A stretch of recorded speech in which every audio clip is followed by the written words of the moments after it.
meeting. I'm recording.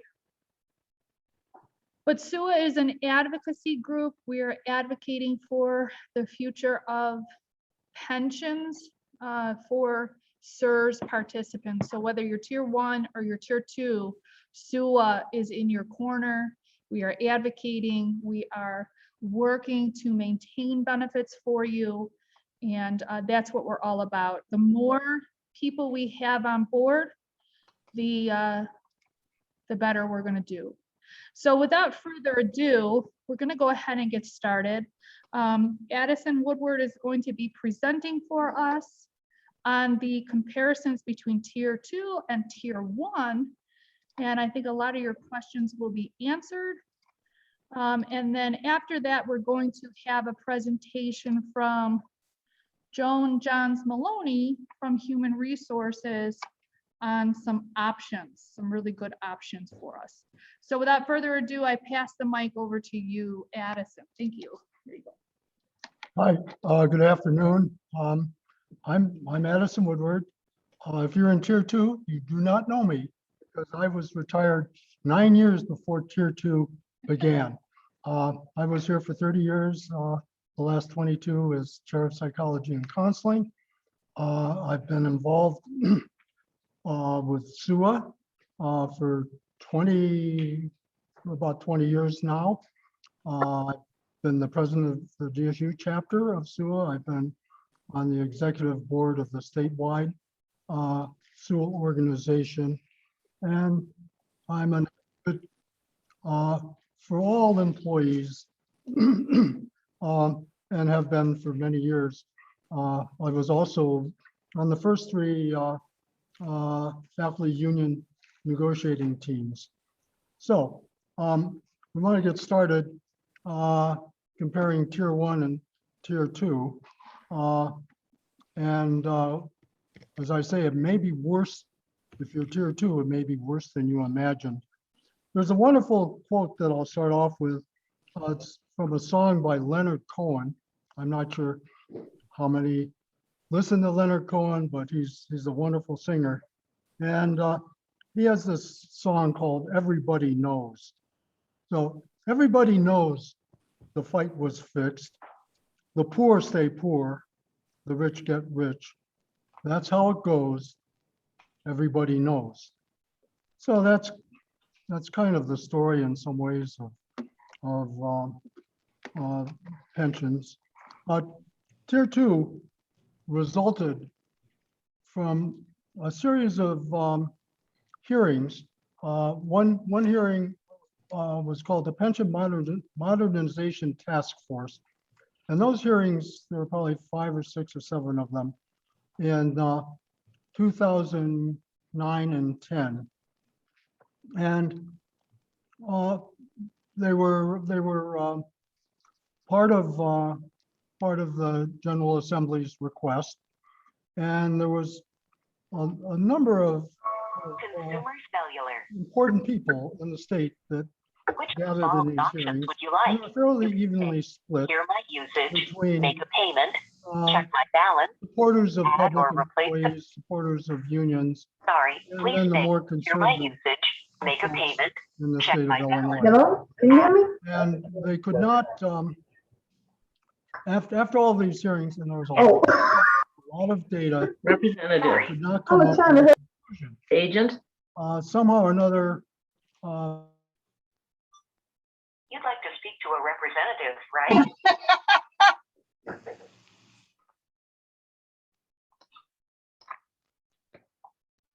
Are you there?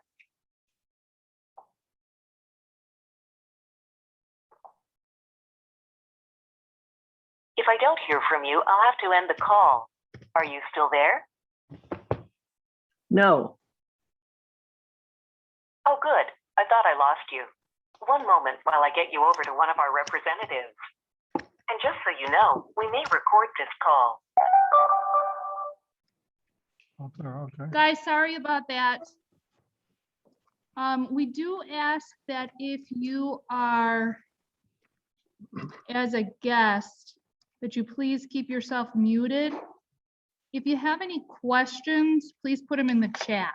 Okay, so we're gonna go ahead and have Addison go again. Go ahead, Addison. I'm sorry about that. When should I go? I don't know where. Here you go. Okay. Well, I'm not sure if you heard my Leonard Cohen quote. Leonard Cohen is a wonderful songwriter, and he has a song called Everybody Knows. And there's a verse I want to read. Everybody knows the fight was fixed. The poor stay poor, the rich get rich. That's how it goes, everybody knows.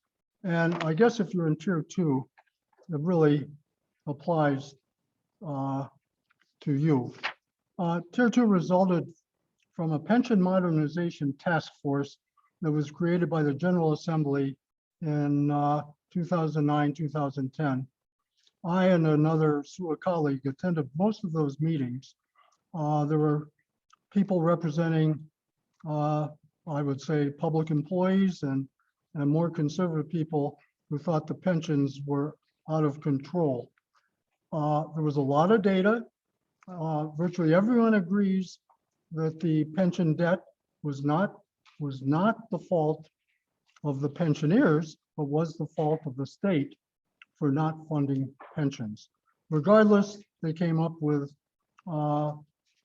the result actually was tier 2. This did not come out of the hearings. This came out of, I think, Governor Quinn's office struggling to do something with pensions and satisfy the public. So that's how tier 2 resulted. And it is worse than you imagine. I'm supposed to be able to, oh, there we go.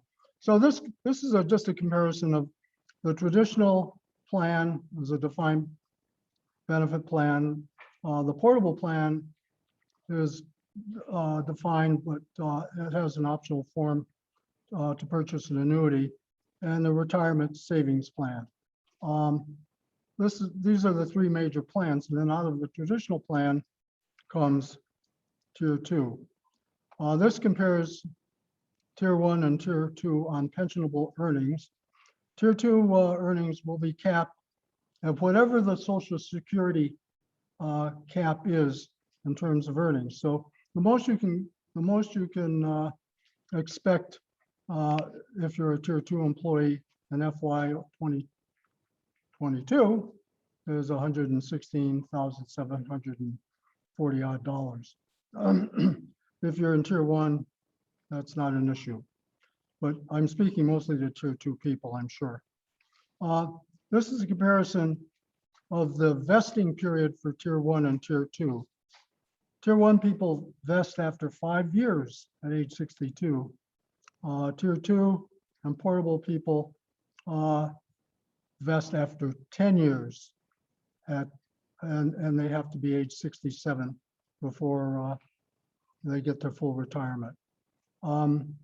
There's a couple of other, for tier 1, there's a couple of other things you can retire at age 55 with 8 years and so on. But the vesting period is critical. Tier 2 people vest at 10 years. That means tier 2 people who might work here for 8, 6, 7, 9 years, they leave with no vesting, and all the money that the university has contributed on their behalf goes away. If they get to take their own money with interest, but that is a terrible investment period. If you're in Social Security and you leave, you take those years with you to your next Social Security job. Not if you're tier 2 and you have you're in the traditional plan. Tier 1 and tier 2 employees both reach 80% with 36.3.64 years at age 67 for tier 2. You will not reach 80%. I'm sorry, at tier 1. At tier 2, you will not reach 80% if you retire before you're 67.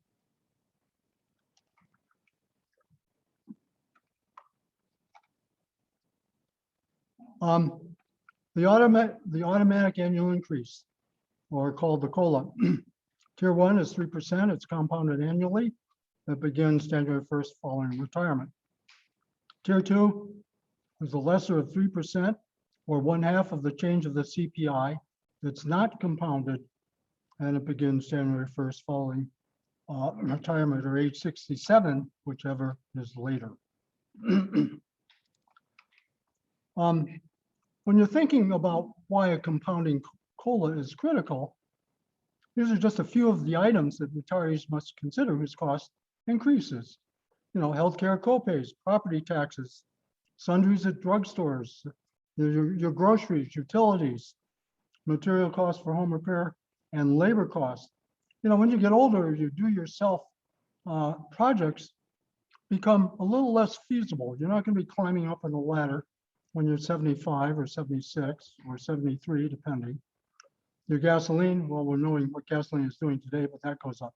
So in short, the question is, what costs do not compound?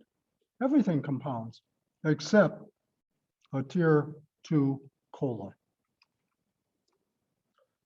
This is a slide I created. I just wanted to show what Tier 1 and Tier 2 COLA might look like, assuming that you're retiring at $70,000 a year. Now, the Tier 2 COLA is simple interest, and it's 1/2 of the CPI or 3%, whichever is less. Well, right now, the CPI has been quite a bit less. And I've shown you what the CPI is from the years 2011 through 2020. The average CPI has been 1.52%. 1/2 of that is 0.76%. Well, I didn't want to mess around with the math, so I just said, assume it's 1% for a Tier 2 person. They're going to get $700 every year. It does add up, but it's not compounded. Then I've shown you what the corresponding Tier 1 3% compounding COLA is. And as you can see, in a very short period of time, the Tier 1 compounding COLA is way outstripped the Tier 2 non-compounding 1/2 of the CPI COLA. I mean, it is truly significant. And over a period of 10 years, that's $86,000. So that's something to keep in mind, Tier 2 people. This is a comparison of the state retirement systems. There's SERS, TRS, and SERS. Right now, SERS has 76,355 active current working employees. Average salary is 55,000 plus. The total retirees is 59,000. Their average annuity is $41,470. One interesting statistic is that this coming year, there will be more Tier 2 employees than Tier 1. So at this university, rest assured that there will be more Tier 2 employees than Tier 1. That's significant. Now, I also did a little thinking about, well, what are what I call the soft costs of Tier 2? And some of you may experience this if you're in different positions here, but it's going to be harder to recruit, retain education research leaders for Illinois universities and community colleges. The teacher retirement system has to be concerned because potential teachers may not choose teaching as a profession, considering the retirement options that exist, especially with increased student debt. Already there are shortages in Illinois for teachers. Now, there also may be a drain and strain, what I call a drain and strain on school resources and the property taxes, as school districts pay teachers working well beyond 30 years or so because of the penalty for retiring before age 67. So Tier 2 employees, if you retire before age 67, you lose 0.5% of your retirement for every month that you retire early. So if you retire at age 62, you know, anyone who's retired at age 62 and they have 30 years or so in the retirement system, tier 2 people are going to lose 30% of their retirement. I think that's right. But, and that is truly significant. New employees are, I mean, clearly, and Jonah's going to talk about this, new employees are going to, they'll be encouraged to select alternative pension plans rather than the traditional one. And that does impact the viability of traditional plans. Also, beginning in 2021, I don't think it's going to happen this year, but within 3 or 4 years, I would expect that there are going to be challenges to tier 2 based on something called safe harbor provisions of the Social Security Act. In short, tier 2 has to be greater than the benefits that you would have received under Social Security. If it's not, it's violated safe harbor, and the state is going to have to recognize and do something about that. Excuse me.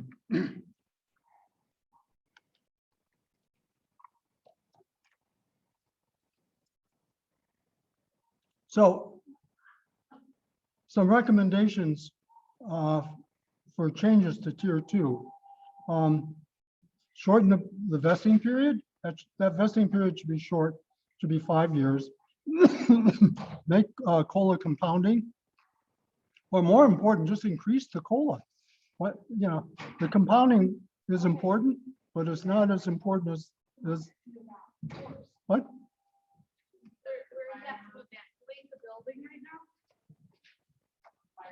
Oh, there's a fire alarm. I think. Are you sure? Sorry, guys. We're gonna have to put this on pause for a minute. We are being evacuated from the building. So we're gonna just put this on pause. Hopefully we can come back. If we can't come back, we will reschedule the rest of this session. But for the moment, we're being evacuated. So bear with us. What we're saying is too incendiary. It is very incendiary. Yeah, So bear with us. We'll be back. As soon as I'm on the SURS meeting that's in Ingberton. we're gonna have to reschedule this. Probably. Who's on their way, ma'am?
And we're back. I guess we are no longer under evacuation. And so without further ado, I'm going to let Addison finish his presentation. I'm so sorry about that, guys. I'm so sorry about that. But Addison, we're gonna let you come on back and finish up here. Sorry. Okay, back, we didn't even have to go outside. So recommendations for action. The tier 2 vesting period has to be shortened. 10 years is not fair. 5 years is what tier 1 has, and tier 2 vesting period should be 5 years. I think they ought to make COLA compounding. But if they don't do that, they need to increase the COLA to 2 or 3%. You could, if you're going to negotiate all of this, you could come up with some proposals and say, okay, well, tier 2 employees, you're going to get a compounding COLA of 2 or 3%. Do you want to pay another 1% of your retirement dedicated to the COLA? That would be a possibility. Finally, you need to revise what I call the penalty for retiring before age 67. Being penalized 0.5% per month for retiring before age 67 is really quite outlandish. The last thing, and I don't have it down here, is you need to be active with your unions, whatever they are, and you should join the State University Annuitants Association, SUAA. We are concerned with preserving retirement security for all state, community college, and public university employees. So that's what I have. It's not, tier 2 was never good news. I think with the potential threat of lawsuits, because tier 2 may not meet the safe harbor provisions, there could be changes made to tier 2, but I can't guarantee it. And that's going to depend upon the people in tier 2 and their activity and action. Thank you.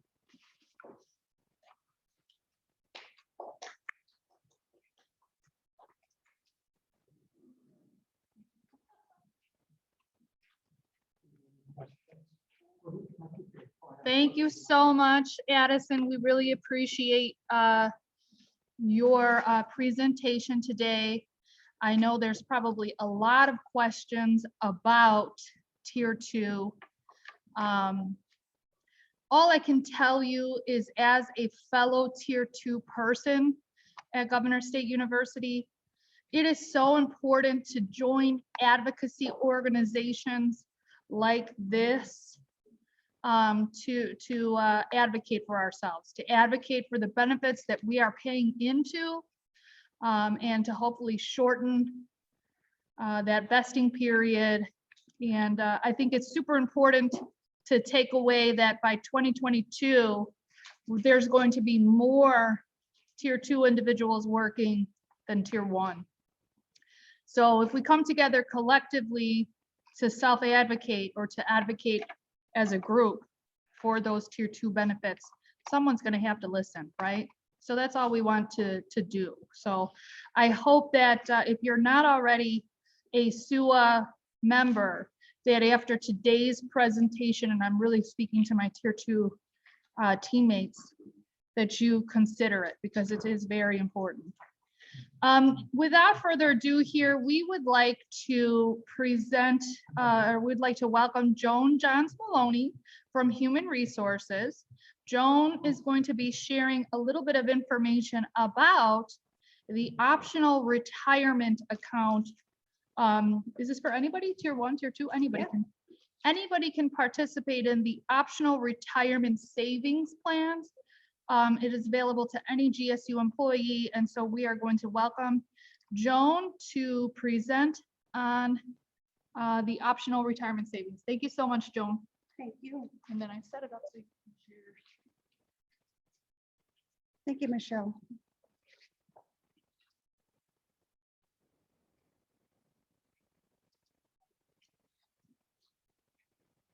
Hi, I'm happy to meet with you all today, and I hope you can learn something about optional retirement savings.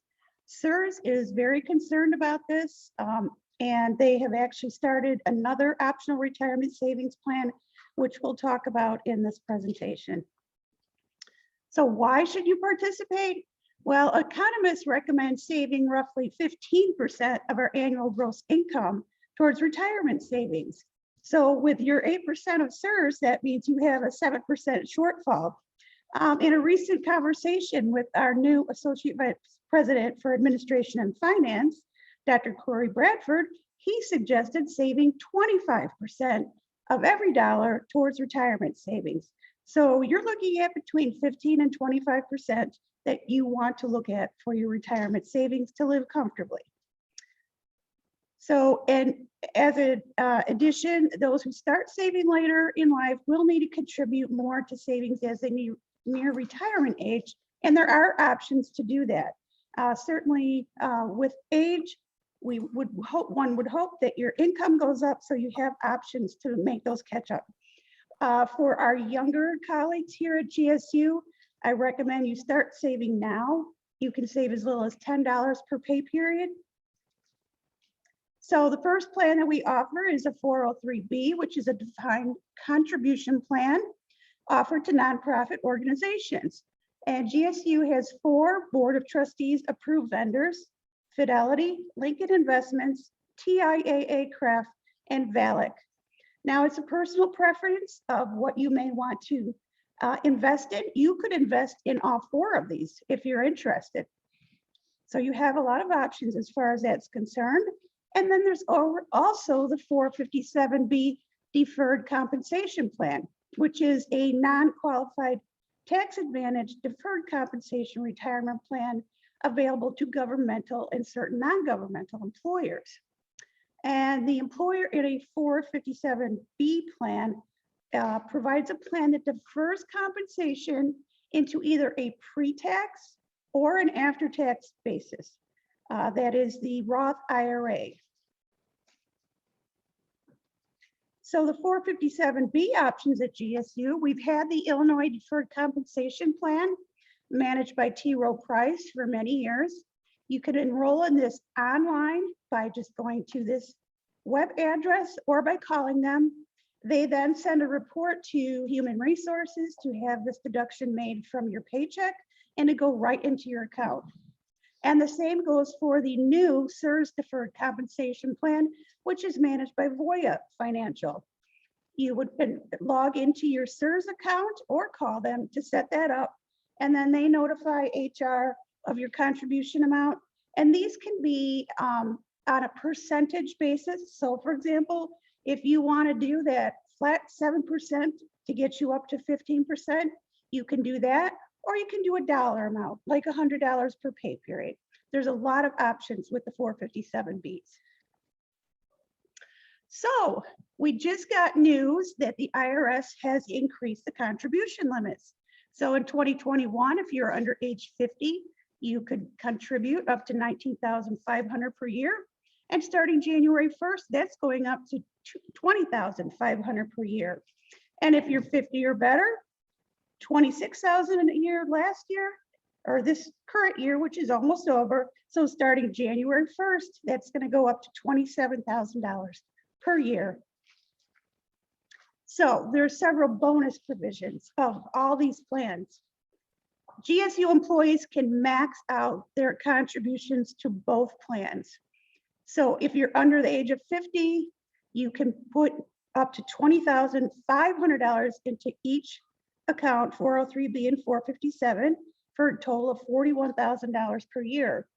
And if you're 50 or better, you can put in up to $54,000 per year. So these are various options. We are unique, being an organization that allows you to put that much into your optional retirement savings. So bonus provision number 2, employees 50 and better with a 457B account can contribute up to $41,000 per year within 3 years of retirement up to age 70 and a half. So this is often a time in one's career where they are making their highest salary. And this is an opportunity for them to save a great deal towards their retirement in those last years before they do retire. And bonus provision number 3 is that the contributions to your 403B and 457B are pre-tax unless you opt for the 457B after-tax Roth IRA. So if you have a financial planner, I highly recommend that you speak with them about these options. Or if you have any questions, you can talk to Tasha Turner or I in HR benefits. And finally, with the bonus provision 3, that if your taxable income, if you're getting into a tax bracket where your taxes are going to be higher, especially, you're looking at your and your spouse's income, and if you're going to be going into a higher tax bracket, you may want to put more into a 403B or 457B pre-tax so that you can lower your taxable income and not go into that higher tax bracket. So as you can see, we have a lot of options open to us here at GSU. SERS started their 457B in direct response to employees not saving enough for retirement on their own. There are some state pension systems right now that are required to enroll in their 457B with Voya Financial. SERS is not, our pension system is not one of them. I know the judge's pension is one, and there's a couple other, and that might change in the future. They may require us to contribute to this also. So stay tuned for that. So when I do new employee orientation, especially with our younger colleagues, I encourage them to start saving. You can save as little as $10 per pay period. And I think for most of us that is not a stretch to do $20 per month, but that money can grow exponentially from the time that you're 25 to say 55 or 65 even. You can take advantage of the catch-up provisions over age 50 when your income is probably at the highest it's going to be. So if you have any questions, us, Tasha and I in benefits would be more than happy to help you set up an account. And I want to reiterate that if you open an account, for example, you open an account and you're feeling very aggressive, I'm going to save $250 per month, so I'm putting $125 per pay period in. If that turns out to be a little bit too much on your budget, then you can come to us, just let us know, and we can reduce that a bit to something that you're more comfortable with, and then at any time you can increase that amount. So it's very flexible. The 403Bs you are also allowed to borrow from. So for example, say you've been contributing for 5 years and you need some money for a down payment on a home, you can borrow from your 403B. It is recommended that you pay yourself back because otherwise you will not be able to touch the rest of the money in your account until you're 59 and a half. However, unlike our SERS accounts, we cannot borrow off of that. The 403Bs, you can borrow off of that. So in conclusion, please start saving now, if only $10 per pay period. And we are here to help you in benefits and HR. Thank you.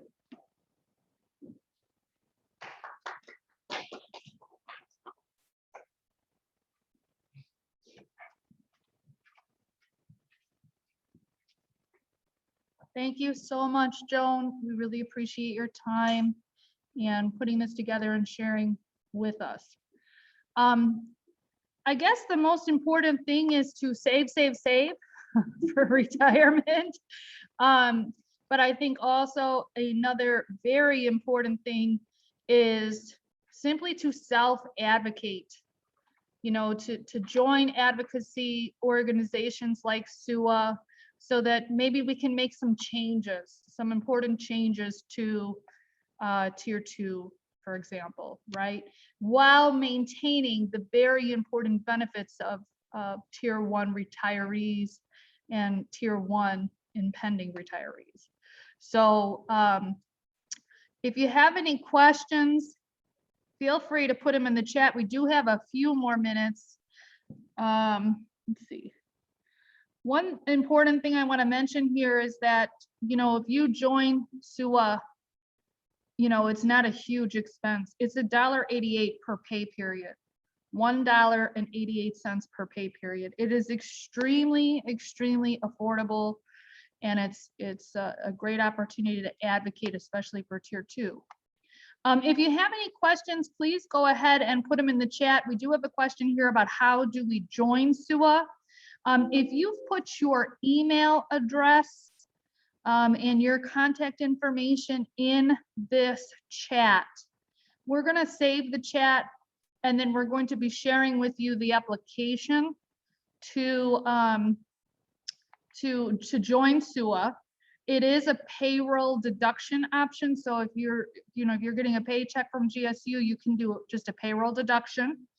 So make sure, Melinda, that your information is in the chat so we can make sure to reach out to you. And everyone else, please make sure your info is in the chat so that we can make sure to email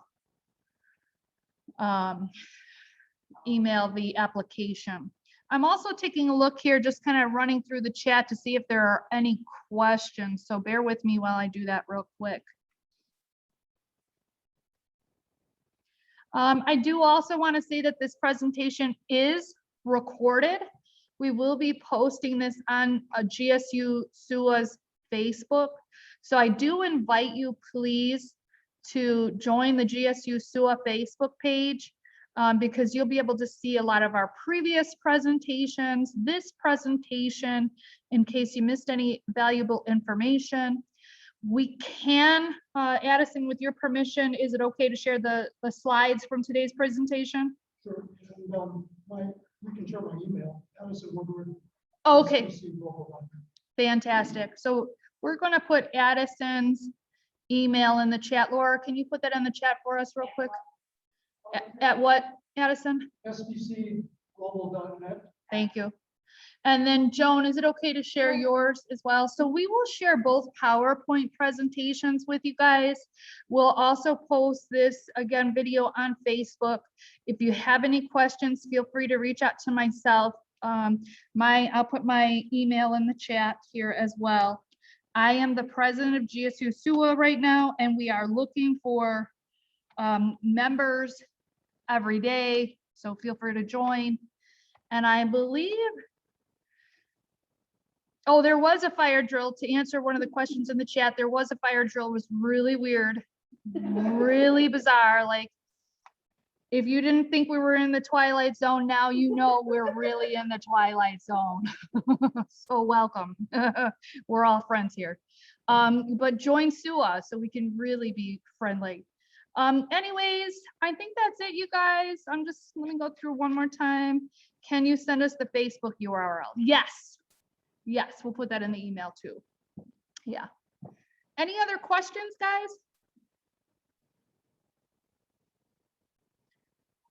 All right. Well, without further ado, we will adjourn a little bit early. You guys get a bonus 15 minutes. Isn't that nice of us? Thank you so much for joining us. We hope that you will continue to participate with SUA events. We'll have another SUA event in the spring. And I do want to make sure that you guys all know you are welcome to attend our board meetings. Our next board meeting will be Monday at noon. So you guys are welcome to join us for that as well. So if you guys have questions or you want to be friends, we want to be friends. So have a great day, everybody.